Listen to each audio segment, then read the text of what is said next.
A leading philanthropist has hit out at the Scrooge-like nature of Australia's uber-rich who together preside over $500 billion, decrying their lack of charitable giving to the less fortunate as incredibly disappointing.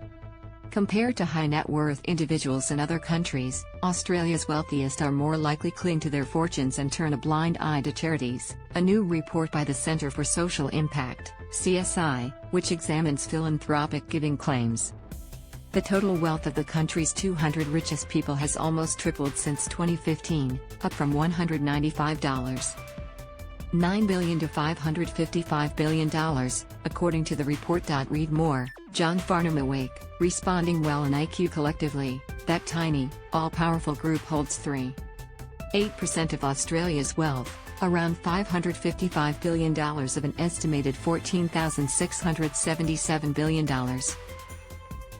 Yet despite the wealth of Australia's elite growing by 15.7% over the past year, the amount given by people in the Australian Financial Review's Philanthropy 50 list decreased by 2.3%, the report said. In terms of international comparisons, the report found Australia gives at a lower percentage of GDP, 0.81%, compared to the United Kingdom, 0.96%, Canada, 1%, New Zealand, 1.84%, and the United States, 2.1%. CSI Chief Executive Armine Albanyan said vastly prosperous Australians could transform social outcomes in the country if they were willing to give more. If the top 200 wealthiest Australians donated 1% of their wealth, it would generate $5.55 billion for the charity sector, around the estimates of what it would cost to provide subsidized dental care or access to affordable childcare for everyone. Read more. Years after her traumatic outing, Danielle Laidley corrects the record. Tech pioneer and philanthropist Daniel Petre said that, with a very small number of notable exceptions, Australia's wealthy have not increased their philanthropy at a rate that is within a country mile of the growth in their wealth over recent years.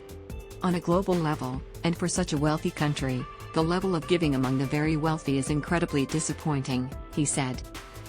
Petre, a one-time lieutenant for Microsoft founder Bill Gates, said his view of philanthropy changed radically after he was posted to the US in 1990. When I arrived in Seattle, where Microsoft is headquartered, I quickly learned that America, for all its ills, has a deep culture of philanthropy, he wrote in an AFR column last year.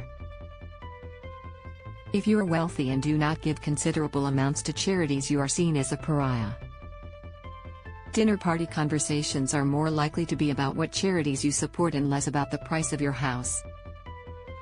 Read more. Australia's top 10 richest people aged under 40. Read more. Bikie boss charged with murder after dramatic Sydney police operation. Tax office data analysed in the report showed only 2% of top income earners gave a higher proportion of their income than people in lower income groups.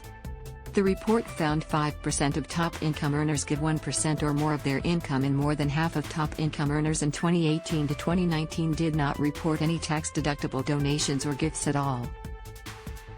Australia's charity sector is facing increased demand but lacking the resources to meet needs, the report said.